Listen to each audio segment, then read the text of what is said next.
So there's gonna be a quick video about how to use your Bissell Little Green or Little Green ProHeat or Little Green Pro, whatever you have, how to use this spot or carpet cleaner. And it's a pretty simple operation. You just have to get some basics under your belt. I'll be using the Little Green ProHeat.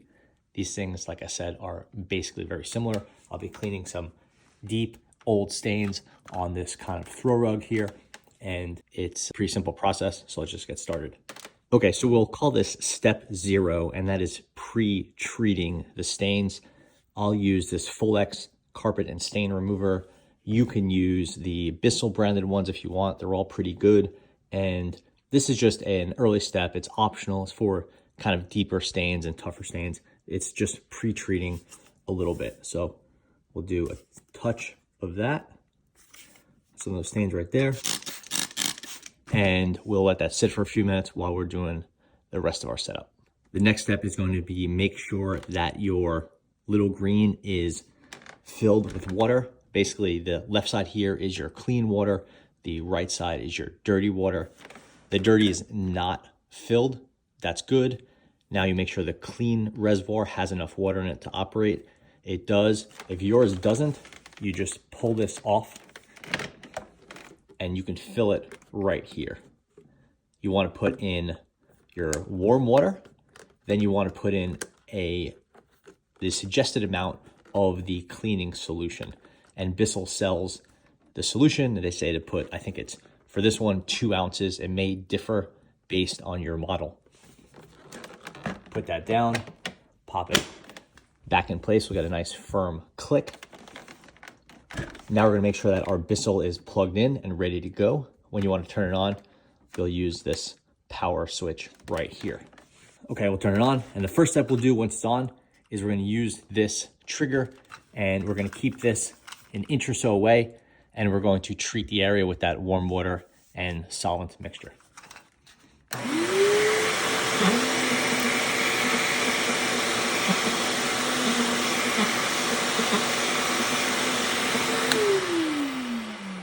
You wouldn't stop right now, but you can see that we've saturated the area.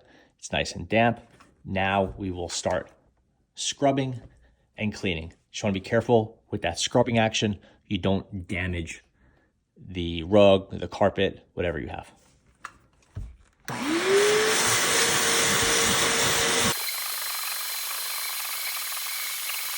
Okay, we did our first pass, and I'll just reiterate that you want to be careful with the scrubbing. You don't want to scrub too much and mess up the fibers of your carpet or your couch, what have you. And you can hold this while you're cleaning, while you're scrubbing, to add additional liquid, but you don't have to. There will be a pretty limited range if you're very close. The nozzle just won't spray that far or that wide. That's why you hold it away while you're doing your initial soaking.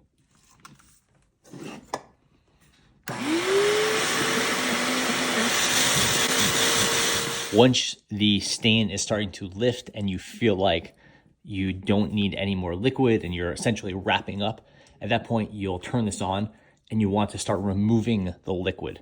So that is sort of a slow pulling action where it's sucking out the liquid without the scrubbing. You could use this attachment, or you could move over to one of these other attachments. This wider one, for instance. I'm not touching the trigger now.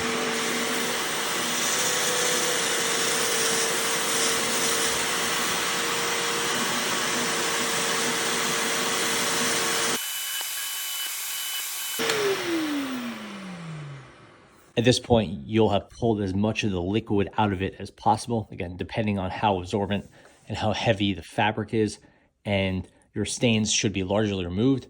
These ones are not that well removed. I'll probably have to use a more powerful cleaner or do a couple more passes on this. Again, this was just an old throw rug that was used for the edge of a door, so it's quite dirty and it has some stains.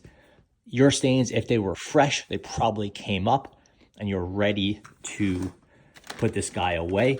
It's very simple. You want to unplug it, get your dirty water reservoir, that's this one right here, and empty this into your sink by unscrewing this over the sink. Don't do it now. and you'll get the dirty water out of there, and your Bissell Little Green will be ready for its next job. Thanks for watching.